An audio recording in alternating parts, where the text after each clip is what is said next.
like, can I just say, like, you're at the computer all the time, so, like, seeing everybody here, and people, like, read my stuff and, like, know who I am.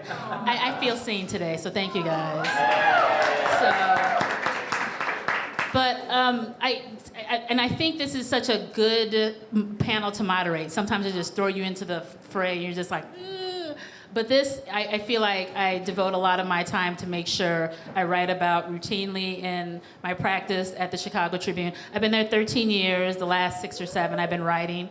And I just try to, again, you're out in the world, you're a human being, you know, what do you want to put forth? What do you want people to be talking about on a regular basis? I mean, everybody else has all the doom and gloom figured out and hashed out. You know, my stories are again about this more humanity, hope, just trying to forward think a lot of the issues that we're working with right now. And so mental health is one of them. If mental health is not in one of my stories, it's probably in the second story. So it is always top of mind. And I was just saying earlier, I ran out of cards because I was at UCAN yesterday talking about one of their programs and trying to help women with their mental health and their holistic approach of healing. So that being said, I will try to, again, not talk too much and let these experts talk more about it. But I will say, as far as a member of the media, I can only talk about my practices, and this is what I do. But in covering, like if somebody pitches a story to me specifically, I'm just that person who I like a little bit of everything, so you won't really see my byline in just one area. You'll see it in all different aspects because, you know, no one's a monolith, no culture is, so we're completely human in all ways. That being said, I feel that, senior moment, had a brain fart, that if someone pitches me a story, I don't know, is it more of the story about the person, or I understand, like, for whatever few lines that is, I understand the struggle. And maybe that hasn't been put forth into the world. And so I try to find those stories that maybe not everybody's telling, or maybe that fell through the cracks. So you'll always have, I also am a journalist who has fear of missing out. So I'll say yes to everything. And then I'll be like, well, there's 25 interviews on my phone. I really should get to writing these stories.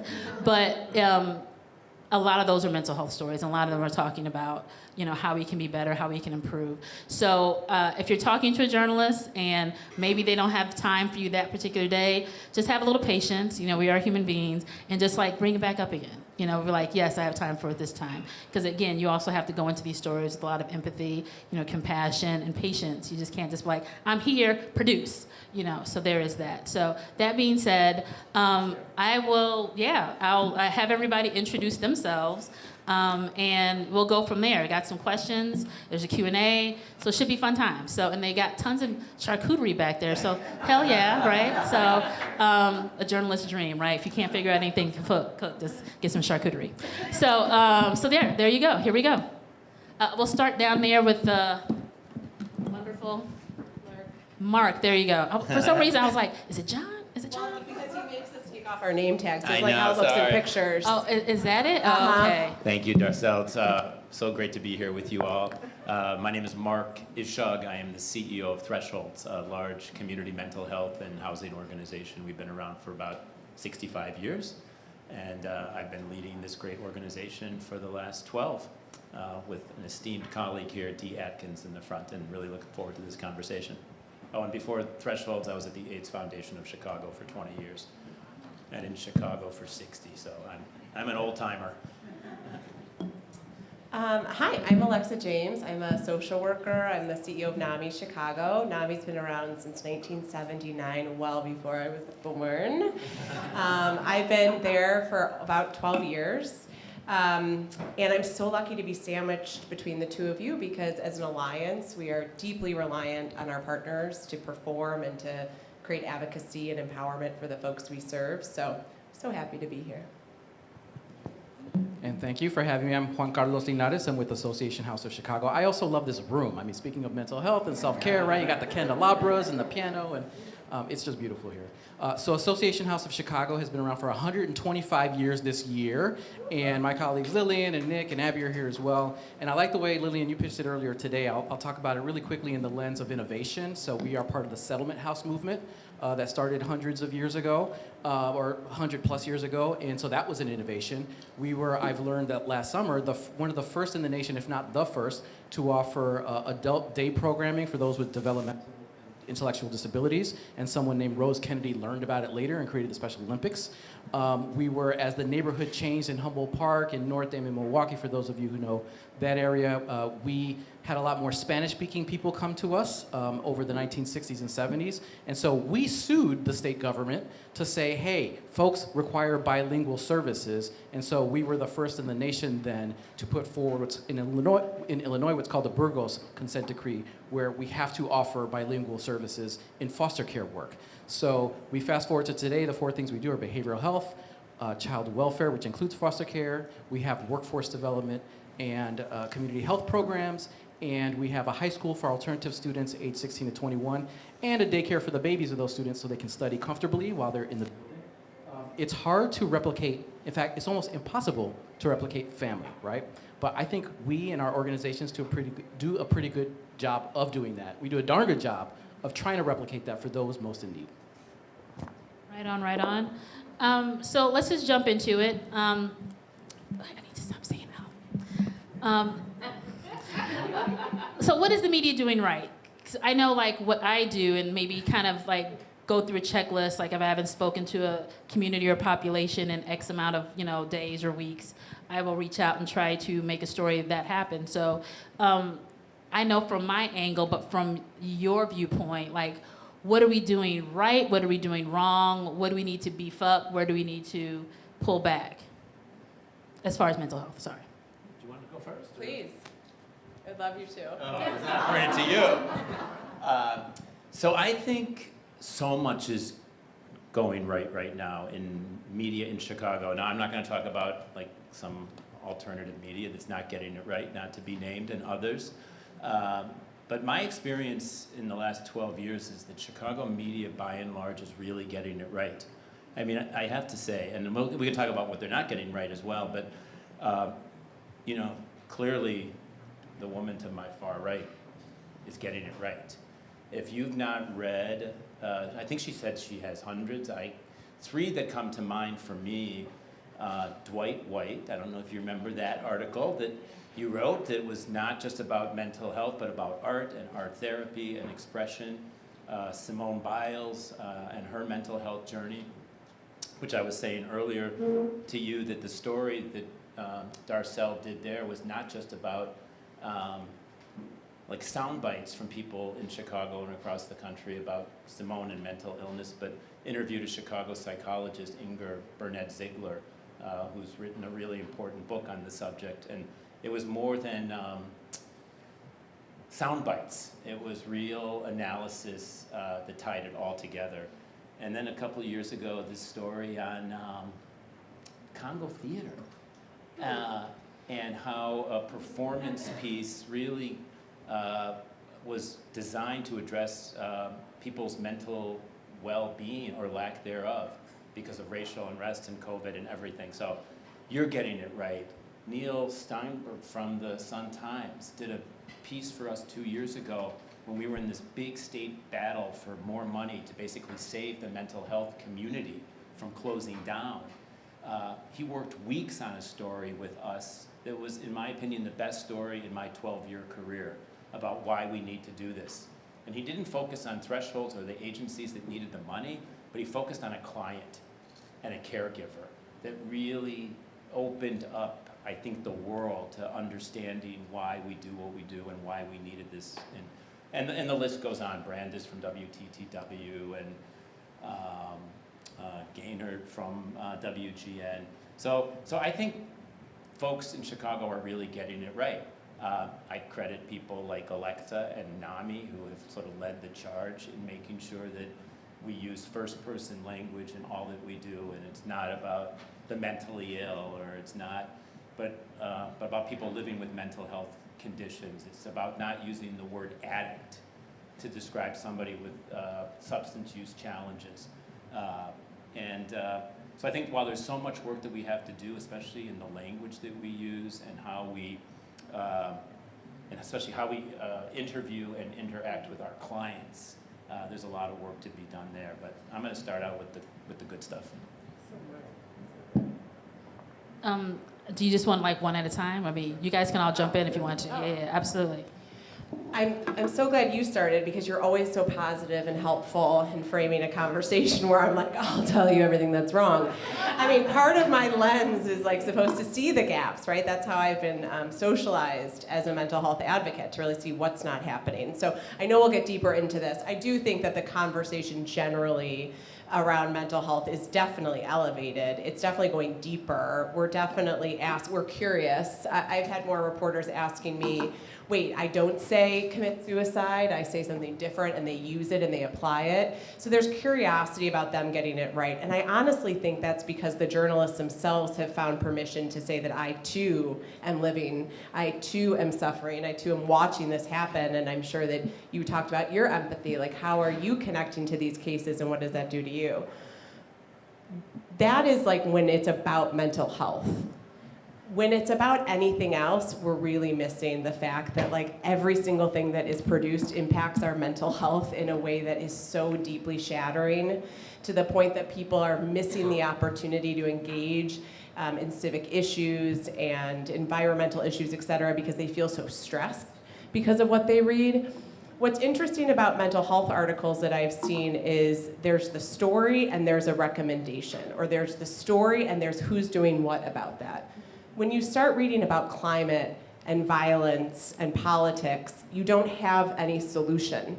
It really agitates us internally. And so I think that when we think about writing about anything, we know that we have a really fragile community watching us right now and reading. How can we not be false, but how can we think about providing some tools around advocacy and involvement so that they feel a little bit more solution focused?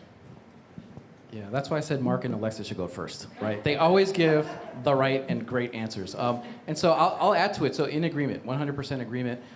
So in thinking through these answers, so I was talking with my colleague Lillian yesterday, and she tasked me, rightly so, with speaking with teenagers. So we have a high school in our building, and I have a 17-year-old son who I asked this question about. So I know I'm maybe jumping ahead. We'll talk social media a little later. By the way, I also have my 12-year-old daughter, but she started interviewing me, so she might turn into one of you guys very soon. All that said, I was telling Doyle here in the audience earlier, like I have hope for the future, actually. Like the youth are actually leading the way in normalizing these conversations. So we were talking earlier how our generation, so I'm Gen X, I just turned 47. In my generation and my parents, you know, if you had a condition, you wouldn't call it a condition, you were just crazy, right? Or something very, you know, just harsh like that. The youth aren't really using that language anymore. And in fact, you know, Abby taught me the term doom scrolling yesterday, where we're all kind of just on our, you know, apps scrolling or whatever, and I think we all kind of suffer from that. But it's not all bad, and there are creators out there, and there are influencers out there that are putting out the language of this is how we speak towards mental health. This is how self-care could work for you, right? I listened to Common's music for the last 25 years, and he was on TV yesterday, or this last week, talking about his self-care approach and book he just put out. So the youth is really leading the way and teaching us in terms of this language, and I think we have to catch up to them. Touche. Yeah, I was hanging out with Brandon Bro the other day, and he was just like over at the Stony Island Bank, and he just did like a meditative breathing session, like before we were launching into something, and I was like, man, I needed that. I was just like, you know, you're just like, run, I can't be late, and then you're like, oh, okay, wow, being present, that's real. You know, can I just add two things to what Alexa said, because I think you were spot on. So when I did an interview a couple of weeks ago with Brandis Friedman on WTTW about our social workers out at 40 below zero, like trying to save lives. It was a really short piece. You know, you only have so much time on TV to get these sound bites in, but it's related to something that you said. The very last question, and I didn't prep her, and maybe somebody on my team prepped her, but I was not prepped for the question, was, what can people in Chicago do right now? And I just thought, that's how I would love almost every interview to end. I think that's what folks could do better, because we talk about the problem and we also talk about sort of big solutions, but we don't often talk about like what individual folks can do to address these challenges. So I just rattled off like 3 or 4 things that I thought individuals could do, including making eye contact with somebody on the street who's suffering, struggling with homelessness and mental illness. But when we make them invisible, they don't go away. They're not invisible, they're still there, and other things. And so I think that's really important. The other thing that I think is, again, to what Alexis said, when we're doing these stories on mental illness or mental well-being, they're never only about mental wellness or mental illness or mental well-being. It's the connections between housing and healthcare and mental health care and poverty and violence. And so I always try to get the reporters to sort of push a little bit so that we can see that the solutions are only by addressing the challenges holistically. Yeah, nothing happens in a vacuum, right? So that's, and I think, if you have the time to sit with the story and get all that nuance, get the history and the context just right, I feel like that means the world. Because there's also a huge mistrust, right? Of like people just wanting to talk to us, people sharing their stories. You have to be vulnerable enough to like answer my questions. And again, I've always said, if I'm overstepping, just shut me down, like by all means. But again, how I would want to be interviewed, I kind of go approach that way every time I do a story. So if this is my brother or my mother or somebody, but again, I'm coming from a culture too where it's just kind of like, you don't talk about this, you shut up, you kind of deal with it behind closed doors. So just kind of getting past that. Well, that's my next question too, about there's just so much stigma, there's a lot of distrust for, obvious reasons, right? I mean, the Black and brown communities, period. So, like, how does one, especially covering this news, kind of get past that? I'm always trying to understand how, but from your standpoint, how can we do better at that as far as telling these stories? And I don't know. I keep putting it in front of people's faces because we need this. But anyway, go ahead. Yeah, I'll jump in because Mark, you said something about connecting the dots, right? Can I see survey? Raise your hand if you're in the business of mental health or in the industry. Mental health, behavioral health, how many folks are here? So, okay, you get it. Mental health workers are no longer accepting rock bottom salaries, nor should they get paid rock bottom salaries, right? So there's there's some connecting of dots that, in your purviews and in your professions, I think what would be helpful for us, if I'm asking for an ask, and I'll have an offer for all you later, is where are we are living in a state of abundance. We are the 6th most populous state. We are a wealthy state. Where are our resources going, right? We also then on the other side have the most governmental units of any state in the United States. We like 9,000 plus. No one can count exactly what it is, right? So where are all these resources going? Mental health is now a movement. I think we're all acknowledging that. We're here to talk about that. Yet, we're not seeing the resources come our way in a way that really honors the worker. In addition to that then, so how many people travel and you leave Chicago, you go abroad somewhere else, you come back and you're on the CTA or you're on a taxi or whatever, Uber, and you kind of feel the anxiety and the edge here in Chicago. You left and you feel somewhere like you're, whether you're in the tropics or not, you just feel it, right? We're kind of a city on edge. So it's not simply that people are suffering from severe or moderate mental health issues. It's, are they housing secure? We are missing 120,000 units of affordable housing, yet we only develop like 1,000 a year. Do the math. How many years is that going to take, right? Humboldt Park, where we are, we are the one place, if you call Humboldt Park the North Side, it's not necessarily the North Side, but if you call it that, it is the only place on the North Side that does not have a train stop within a mile radius.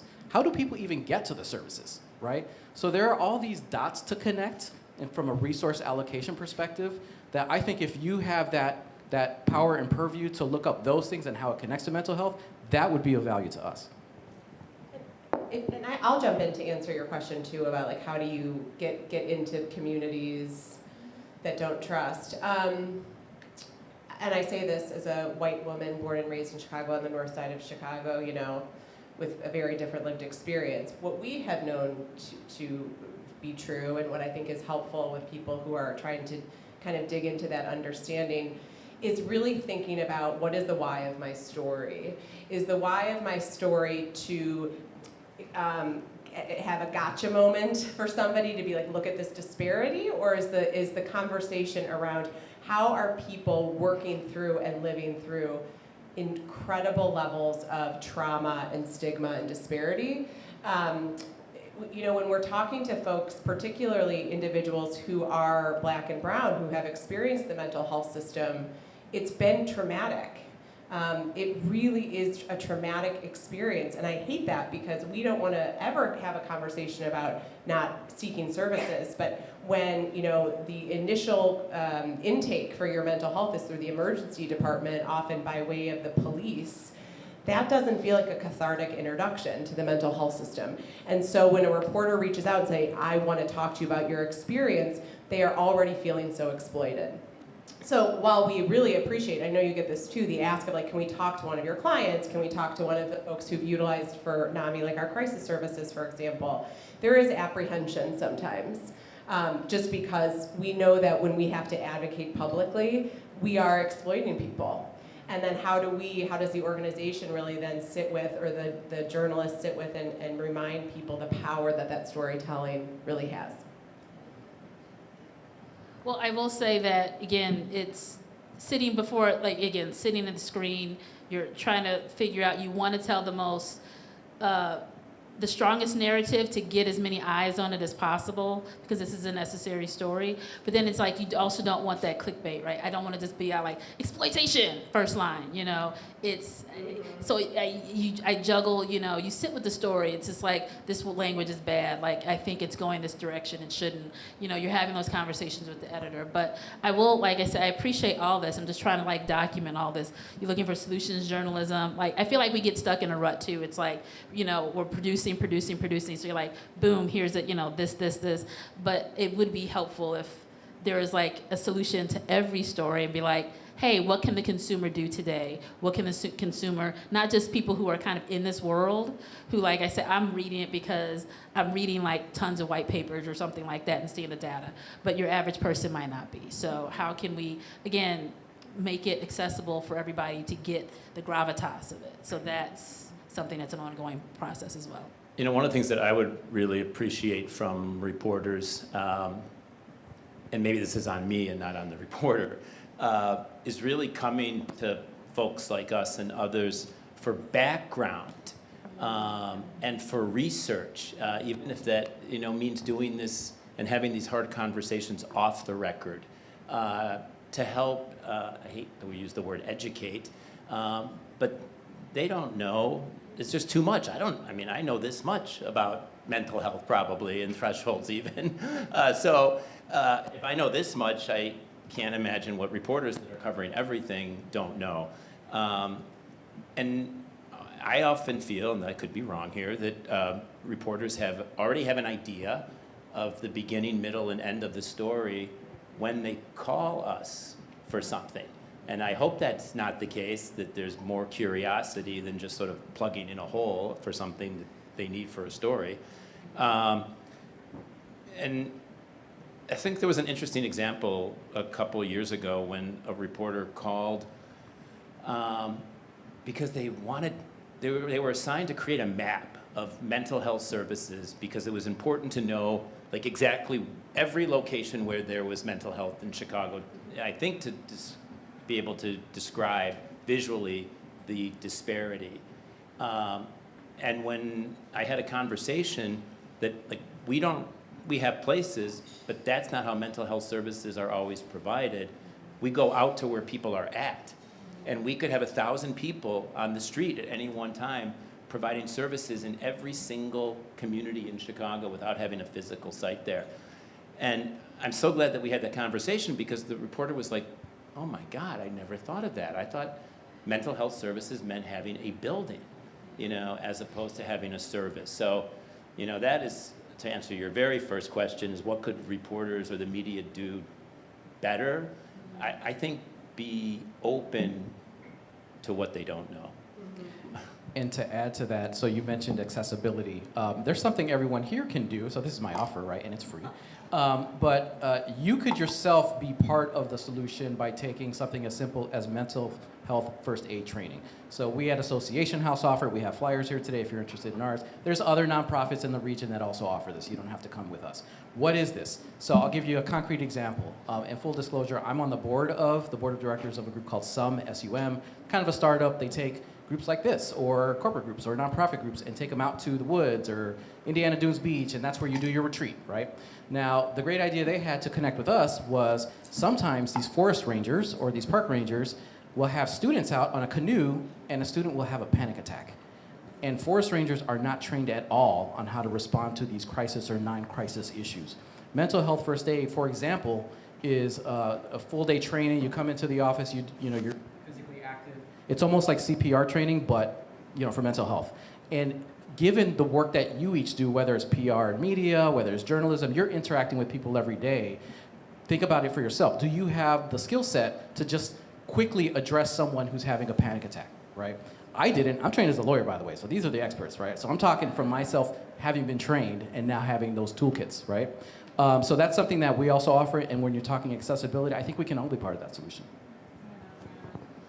I feel like, again, it's as a reporter, you're looking at the timeline, the time frame you have, and you're just like, I think it's difficult to go off the range, right? Because everybody knows NAMI, right? But just talking, like I said, but again, thresholds and that association house, I was just telling him, I was like, it's not right that I don't know about you, or that I haven't seen a story, or you referenced in one of our archival pieces on our system. And I was like, that needs to change. Again, you just have to kind of look and broaden your reach for sources. And that's, like I said, it'd be great if I could just let's just have a conversation over coffee. What do you do? Background information. That way I know, the next time I have a situation, I can reach out and be like, oh, of course.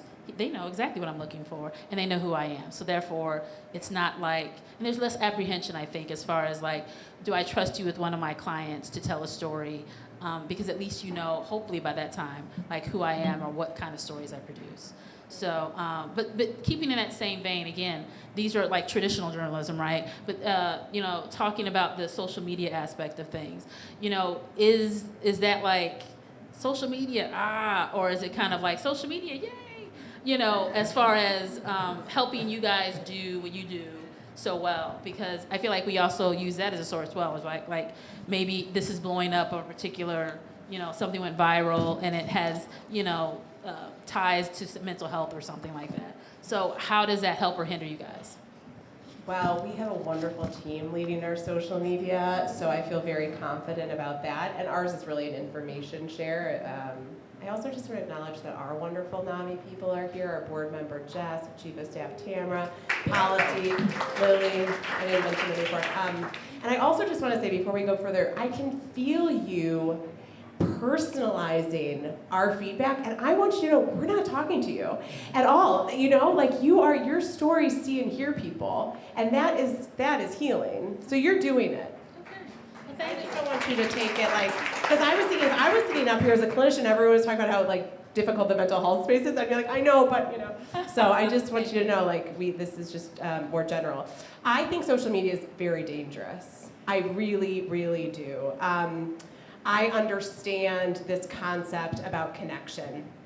But I also think, particularly for young people, there's a reason why I think 47 attorney generals are suing a very large corporation about this. We and younger people cannot metabolize what we are consuming. It is too much, it is too violent, it is too in our face. We almost don't have a choice. The bullying that is existing over social media, the drug trade on Snapchat, the access is not positive. Eating disorders are skyrocketing, and they think it's directly related to social media influence. Resilience is diminished deeply because one of the pillars of resilience is we are not entitled to a perfect life, and social media exacerbates that false narrative that we are. So we think it's incredibly dangerous, and we're seeing outcomes of it. But underneath all of that, because we can never just blame one thing, is self-regulation. I think the lack of self-regulation is deeply responsible for the acuity of mental illness, for increased rates of suicidality, definitely for community violence and for individual violence and for domestic violence. So you didn't ask the question yet, but I would say that I would love to be able to get into that, right? We often get, and everybody often gets like 3 minutes to talk about this.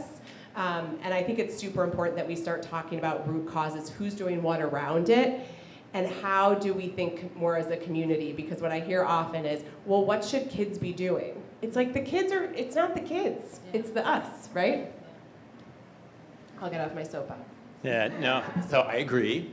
And I think social media can be just wonderful and awesome and uplifting and filled with connections and make so many people feel good. It is terrible what our youth are experiencing. There was a really interesting article, though, in the New York Times or Washington Post this week, a researcher who's looking at how to use AI on social media to help identify kids who are at risk, especially by predators. But the same researcher that is looking at this found that so many millions and millions of young people are benefiting so deeply from social media and being able to share with specific people their fears, their concerns, and get help from each other. So, and without sharing it with a broader. So I think it's so complicated, but I also agree. This Elmo who took the internet and social media by storm this week, I think, wow, what can we learn from that? You know, it was not about self-promotion, though I'm sure Sesame Street or whoever owns Sesame Street is delighted with its, you know, it's a nonprofit, so they don't have shares, right? But with their stock value. But, you know, when you get the President of the United States and authors and artists and then other Sesame Street characters to respond to Elmo, I mean, then Thresholds responded to Elmo this week. And it was probably one of our most successful social media posts because it wasn't about something great we did. We just, you know, we had a post about 123 Threshold Street. And here are the 5 things that you can do to improve your mental health right this minute, including meditation, which we talked about, and deep breathing, you know, and turning off your phone, right? So I'm worried about social media, especially for young people. And I also see every day how people are inspired by it. At the same time, real people need real connections. And that means being in a room with you all, which of course I'm gonna put on LinkedIn within a half hour of my being up here, and everybody knows it. He will too. And I will hopefully uplift at least 3 people with my social media. But I get stopped on the street, and it happens like once a week. Somebody in Chicago will stop me and say, I don't know you except through LinkedIn, and you certainly don't know me, but thank you. Thank you for like making the world a little bit of a better place. Somebody told me that at Fleetwood roller rink the other day. Like I'm skating and falling, and I fall, and somebody says, oh, thank you for your social media. I'm like, I'm in pain. I can't talk about my LinkedIn. So obviously I'm torn, but I'm also 60, and I think I know how to use it responsibly. Yeah, and just to add to that, I mean, yes and, right? And of all of our students and participants, every year we have 1 or 2 that pass away of non-natural causes, some linked to social media, whether it's violence. I mean, we see it throughout the city, right? So this is an issue, we know that. The other side of it, though, is Mark, you were alluding to it too. And by the way, you do a fabulous job of like social media in terms of advertising what it is the field is, right? Seriously, through your experiences. And so on that basis, and you all know this, I'm telling you what you already know, right? Is at its simplest, it is an outreach tool for us, right? Social media is an outreach tool. And how do we leverage it is, for example, we have a new program at Association House in workforce development. We started 125 years ago with women who wanted to, you know, get other women who are in garment factories something to do after work, and kids not being in the factories, that sort of thing. We still do workforce development, and our newest program is a culinary program for re-entering citizens, people who have spent time in prison, many of whom have spent long times in prison. Now imagine, it's not just coming in, and they make, by the way, fantastic food, so gaining a lot of weight these past couple of years because of this program, even today. But it's not just like how to chop up fruit and how to like butcher chicken and that sort of thing.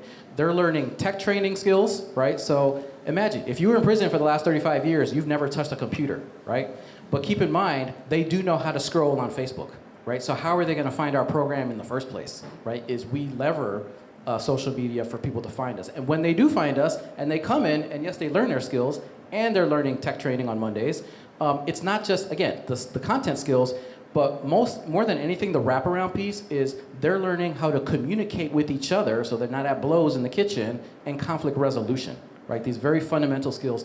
All that really stems from, they heard from us in the first place on social media. They're here, and now they can go off and thrive.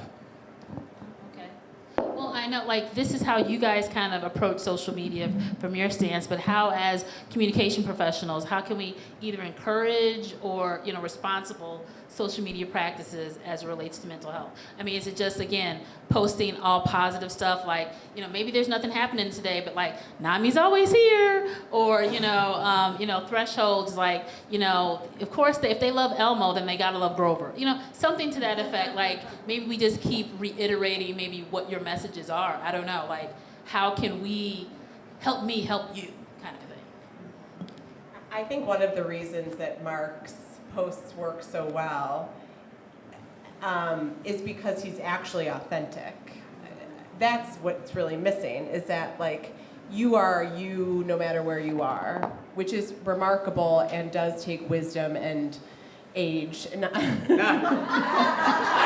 was, as it was coming, exactly 20 years older than this. No, it was, as I was saying that, I was like, don't say that, you're gonna say it, don't say it. But I just mean, like, you've done a lot of work to get to that place where you lead lectures throughout the country about leading with love as the CEO of one of the largest mental health organizations, arguably in the country. That's incredible. Boy, I wish we all could lead that way, and I wish we could all be that way. But unfortunately, that's our challenge. And so for us, it's like other tools that cause serious harm. We have to weigh our options here, right? So yeah, it's about being positive and not like that toxic positivity stuff, but just being real, sharing information. First, do no harm, right? When we're promoting anything. Yeah. Also, on thresholds and on my personal social media, which is almost always about thresholds, I try to, and I want our teams to sort of tell stories about mental wellness, mental well-being, in ways that don't maybe even use the word mental health or mental well-being, but convey not just positivity, but lessons or connections. I did a post recently, and it was just hugely successful, and that wasn't the point, but it was about like sharing a story of my father when I was 10 years old, helping me deliver papers in Marquette Park on the southwest side of Chicago when it was 20 degrees below zero, and him getting up and putting all the papers in the car, and he sat in the car warm, drinking coffee while I was doing the papers. But it was about, it was about family, it was about connection, it was about work ethic, it was about commitment, it was about getting up and, because you had to. All the stuff that we talk about with our clients all the time, about purpose, about responsibility, about doing something they love. So sometimes I think we can get to these complicated things by telling stories that don't address the complicated thing, or using even the word mental health directly, but conveying goodness and connectivity in a much broader and I think deeper way. I'll add to this. I'm just thinking it might be a pivot here, but and again, I think this relates directly to your industry. Words matter, right? We did a gender affirmation training at Association House not too long ago. We have a great staff, by the way. We've got this great DEI committee, HR committee, so folks are like bringing these different trainings and education and awareness to us, and it was fantastic. And I have to say, some folks had a hard time with it, right? So not because they disagree, but it's the words are different than what they grew up using, the them, they, theirs, as simple as that, right? Which I think we're accustomed to now, but it's just hard for folks to get to those words.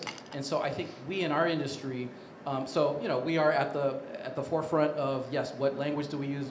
Mark, you mentioned it earlier. Like, are we saying somebody's suicidal, or do they have an ideation of suicide? So the action versus the person does not equal the condition, right, or the addiction.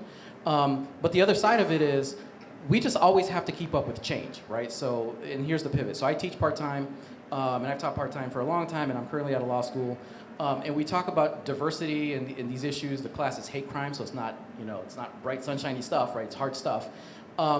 But, you know, even for my own identity, before I was born, it was the Spanish-speaking peoples of whatever city or place. Then it turned into Hispanic because the census calls us that. And then my generation started with Latino, Latina, and that's what I use. And then the next generation, the millennials, call it Latinx. I use that sometimes, right? The next generation is Latine. I don't use that because I'm not there yet, right?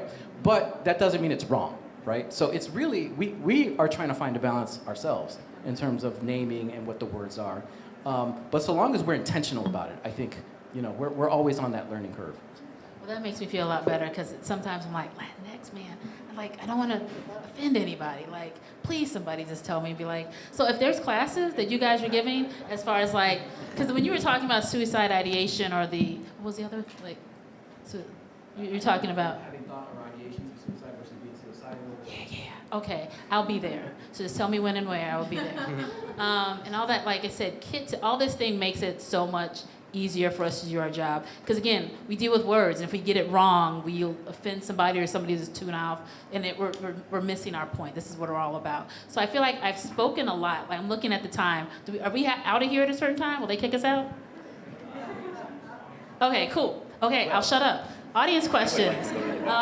Yeah, so feel free. We have time for about two or three, I think. Oh my God, there's so many go here. experts in this room. Thanks. So many. Hi, I'm Atta Zahidi from Access Living. I want to ask, kind of going back to what people have talked about before, about like the context for interviews and trying to get your talking points in. How much historical context do you try to get in, or does that really depend on the reporter from time to time? Because there is so much context to mental illness issues, especially the historical context, and it's hard to get the full picture without the like systemic, you know, sort of systems.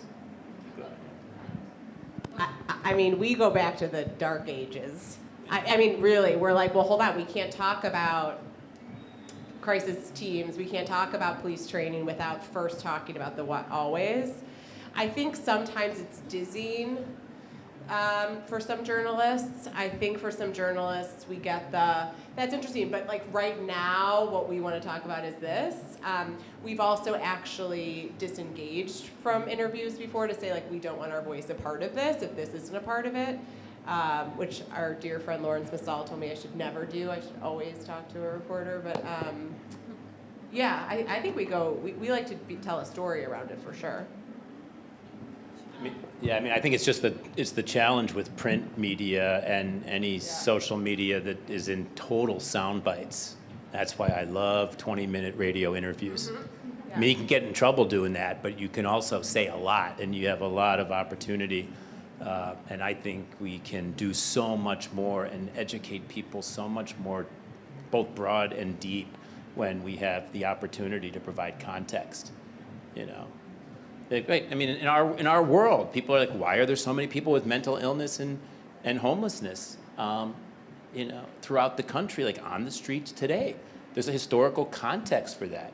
I mean, the proximate answer is we don't have enough housing, and we need to bring Chicago home desperately, you know, through this transfer tax. Can I be talking about this at this point? Probably not.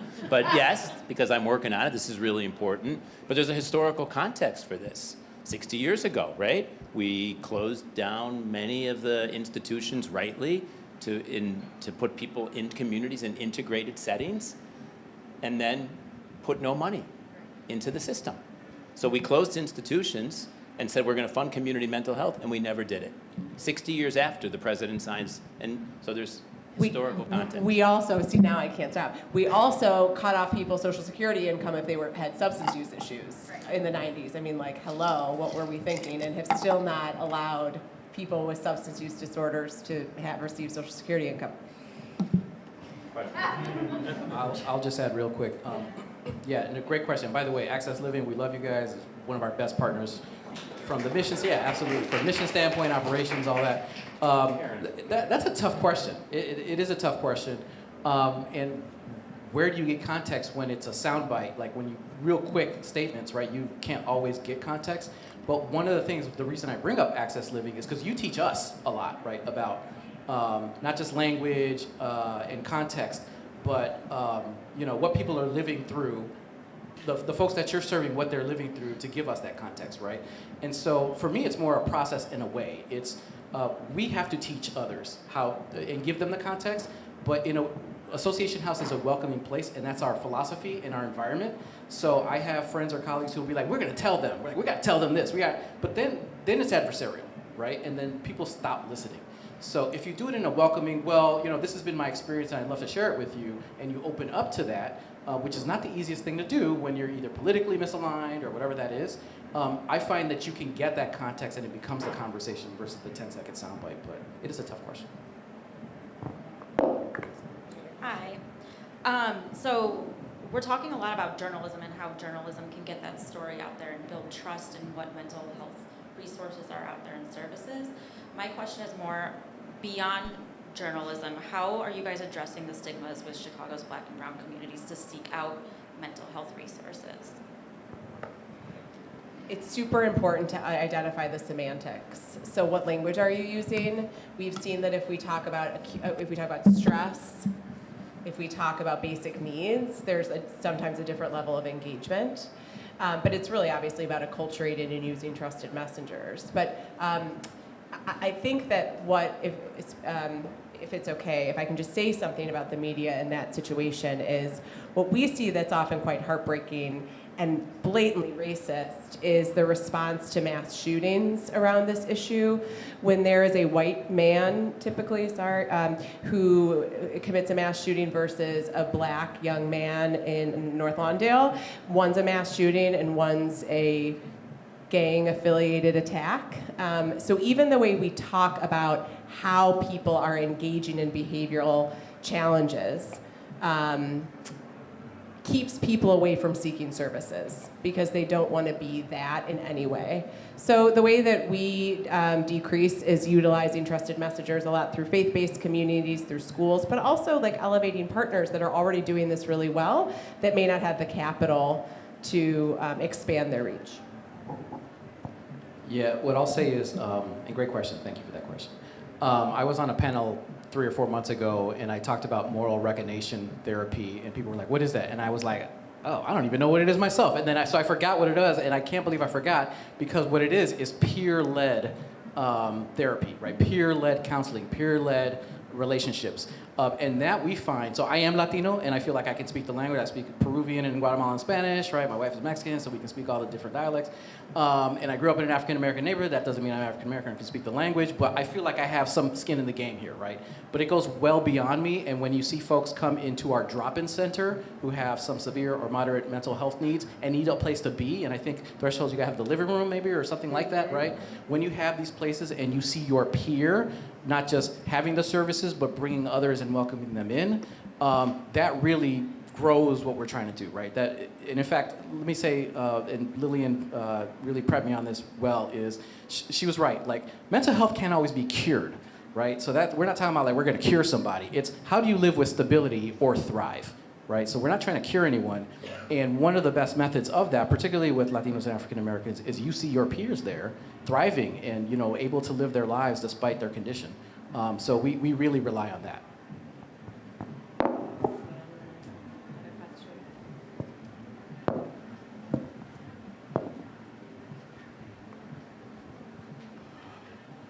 Thank you for your authenticity. Since my name was brought up as one who asked the question, I'm going to take the conversation deeper. By the way, thank you for being honest about racism. So this past Sunday, the Carol Stream incident, how could journalists, for those of you, Carol Stream incident, where the 30-year-old black man was murdered by the police, how can journalists and public relations practitioners frame it differently? Because obviously the combination, we're gonna We have to address the elephant in the room, and when you bring up anxiety about approaching Chicago, we've been kicking the can down the road as it relates to violence and young people who are now young adults who are angry. How do you reframe the conversation to push solutions? Does that make sense? Okay, cool. We get a lot of those calls. We get calls about that, unfortunately, too often, about a police involved, like somebody with a mental illness killed by police. And we need to talk about it. And we need to talk about how complicated, not the actual incident is, but what led up to the incident, without blaming the individual who is now gone. That is complicated. And we have not had a lot of opportunity, I would say, looking at our team, to go deep into that. There hasn't been a tremendous amount of interest to say, there was around like the police accountability task, like 2016, after Laquan McDonald was killed, Quintonio LeGrier, Philip Coleman, like in Chicago. We've stopped going into the depths, I have found, in being interviewed about why this continues to be tolerated and why this continues to happen. So I don't know the answer. I'll go back to some of the peer thinking. Sorry, Mark, you were going to say something? No, go ahead, please. And, you know, I'm someone who was harassed by the police when I was younger. And with a 17-year-old son, he knows that he's been searched since he was 6 years old, right? So we get anxiety whenever there's a police interaction because we know we're probably not viewed as someone who's going to be helpful to the police, by the police, right? Now, the other side of that is we have friends who are police also, right? So there's that, well, you know, we have both sides of this thinking. That said, to your question, there are some amazing partnerships happening. And so we're on the Northwest, like West Side as well. We recently convened, not just as the host for the space, but it was a group called Also, which convened Build, which is on the West Side, Association House. I think the Puerto Rican Cultural Center was there. I mean, there are some amazing partnerships happening where we're leading the way. And we put it in a lot of ways on ourselves because we're the ones that this is happening to, right? And if we're in the lead on this, the help we could use is the publicity experts publicizing the work that we're doing, right? And what are those connections that we're making and how are we reaching those youth? Because we don't really see those stories. Again, we could do a better job of maybe reaching out to you all and saying, hey, come and see the work that we're doing, come and sit at this conference that we're putting together, because we don't see a lot of PR or journalism folks there. But there is some amazing work happening to address this for sure. Yeah, and I can't answer it from a PR or communications perspective, but from a service provision perspective that we do at Thresholds. We need to change policies and programs in our city and our state. We need to expand our jail diversion and deflection program, which is mostly on the west side, to every part of the city, but we don't have funding to do that. That will be a game changer. We need more mobile crisis response teams that don't include police. We need police response when necessary, but Thresholds has one mobile crisis response team on the north side, and there are others. We need to expand that to every part of the city. We need living room models in every part of the city where people can come for safety and for respite. We need to make sure that our programs, that our organizations are driven by racial justice and equity, as they are at Thresholds. The centerpiece of everything that we do is how will what we do with our policies, with our programs, with our people, with our board of directors, with our leadership team, reflect the communities, mostly black and brown, that we serve.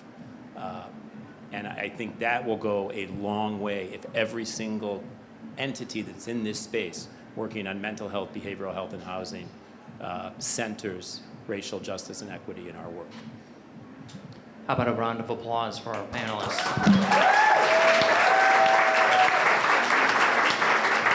Now, before we end the program, again, can I have a couple of, you shouted out some members of your team that are here. Association House, can you raise your hands again if you, okay?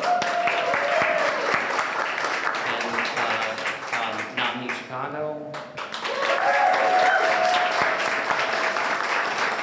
And Threshold.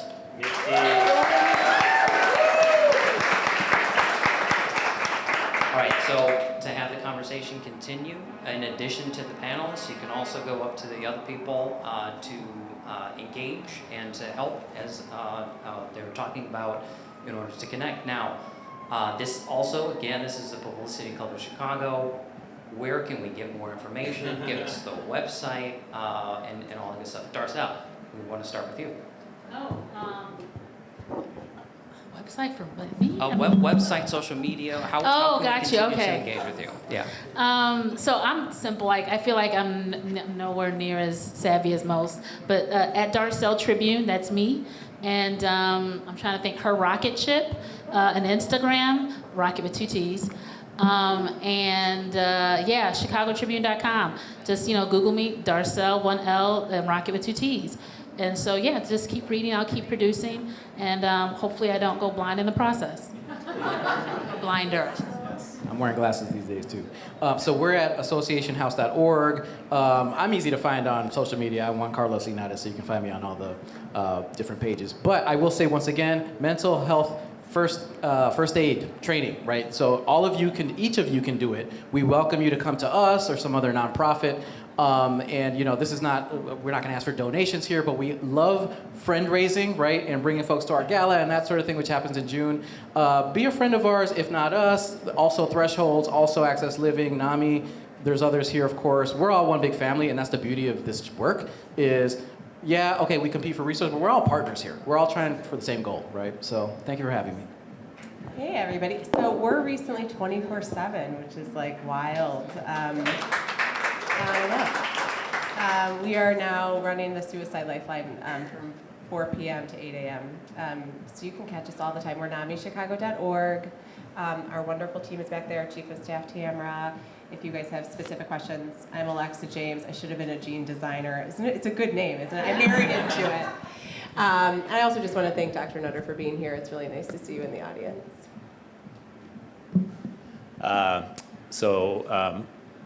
Thresholds. Now everyone's going to... Oh, Mark Ishaug on LinkedIn. Yeah, please. It would be fun to be LinkedIn with you. Ish on Insta if you want to see my husky and a husky dog. It's a dog. And my husband. Yeah, hunky, not husky. And thresholds.org. We're also a 24/7 shop, living room 24/7, mobile crisis response 24/7, our assertive community treatment teams. I have 1,300 amazing employees, so hopefully there'll be somebody in Chicago at Thresholds that you've met or can be a resource to you. And so just please reach out for anything that we can do to be helpful to you professionally and personally. I get calls all the time because we didn't actually talk about this. And we should have said that mental health is about all of us. Every single person in this room has a story. And you may be challenged or struggling with something or have a child or a partner, a sibling. It's really about all of us, right? I lost my 29-year-old brother to undiagnosed mental illness and alcoholism. He died at 29 in a bathtub because we didn't know what to do. This was 25 years ago. And I do this work in memory of him, but really for every 29-year-old in America, so that they do not die in a bathtub alone with a bottle of vodka. So it's really about all of us, and really, so I want us to be a NAMI, and so we want to be a source of support to you and your loved ones at any level that we can be.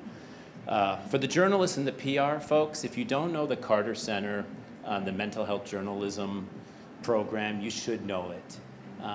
For 30 years, they've been making a huge difference in how reporters, they've trained hundreds, if not thousands, of reporters all over the world in how to cover and think about and respond to mental illness and substance use stories and create them in a really fantastic way. So that would be my recommendation, is check out the Carter Center. It will, you'll be so impressed, and I think it can be life-changing. And I just have to, on behalf of everybody, thank you for everything that you do. You're an amazing human being and a great reporter. And we are so lucky to have you in the